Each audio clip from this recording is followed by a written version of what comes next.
Friends good evening স্বাগতম জনাইছোঁ মোৰ ইউটিউব চেনেল টেনশ্যন ব্লগলৈ। আজি হৈছে কাতি বিহু। পোনপ্ৰথমে আপোনালোক সকলো দৰ্শকে কাতি বিহুত ওলগ যাছিলোঁ আৰু কাতি বিহু কেনেকুৱানো আমাৰ ঘৰত উদযাপন কৰা হৈছে তাকে আপোনালোকক দেখাওঁ, কেনেকুৱা কি আয়োজন চলি আছে বলক দেখাই আছোঁ বলক।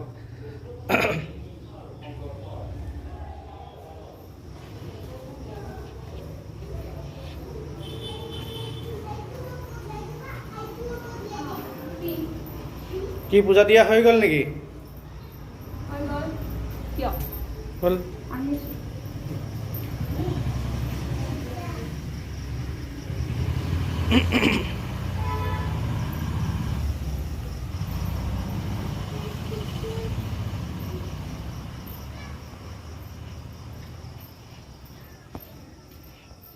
তুলসী গুৰিত খৰাই দিয়া হৈ গ'ল। মায়ে ক'ত গ'ল? ওপৰত নেকি? ছাতত। অঁ, আমাৰ ছাতত মন্দিৰ আছেতো, ইয়াত খৰাই দি মানে ছাতত মায়ে গ'ল মন্দিৰত চাকি দিবলৈ। মই কৰিলানে ধুনু? হেপী কাতি বিহু বুলি কৈ দিয়া, কৈ দিয়া।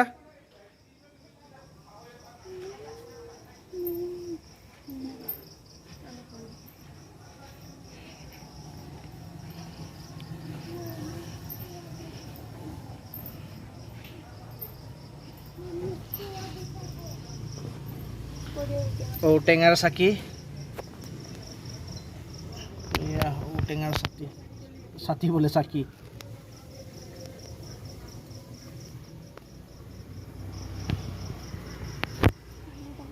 গেট খুলি বাহিৰত ওলাইছোঁ। এয়া বাহিৰৰ নাজাৰা। গাঁৱত সকলোৰে ঘৰৰ মুখত চাকি। এইবাৰ চাকি কম গাঁৱত।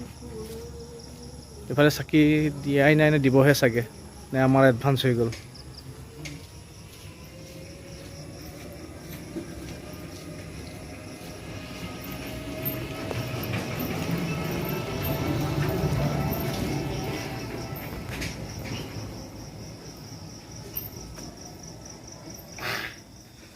এইটো হৈছে আমাৰ মন্দিৰ,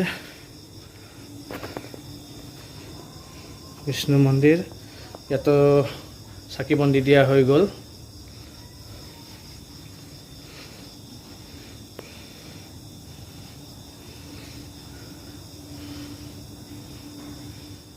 এয়া মায়ে পূজা কৰি আছে। কাতি বিহু পূজা।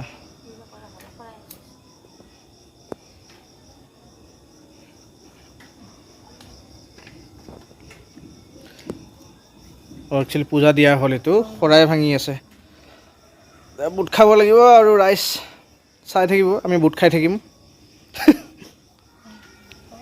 চবে খাব, আপোনালোকেও খাব।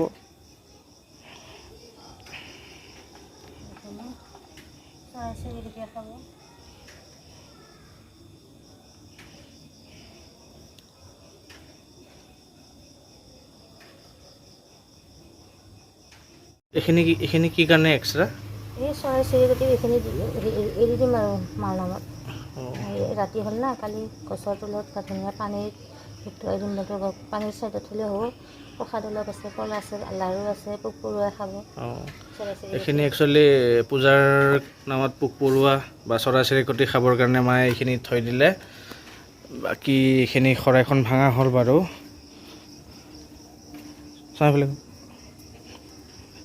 এইখিনি আমাৰ মানুহে খোৱাৰ বাবে।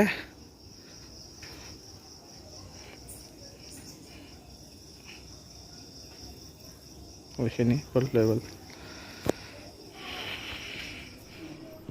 এয়া পূজা হৈ গ'ল। প্ৰসাদৰ কাৰণে আয়োজন, খোৱাৰ কাৰণে পাতে পাতে ভগাই দিলে। খাই আছে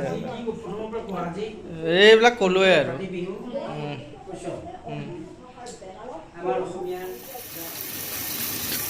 কাতি বিহু বুলি এটা চৌকাত বনি আছে লোকেল মুৰ্গী আৰু আলু, আৰু এইটোত বনি আছে গাহৰি মাংস।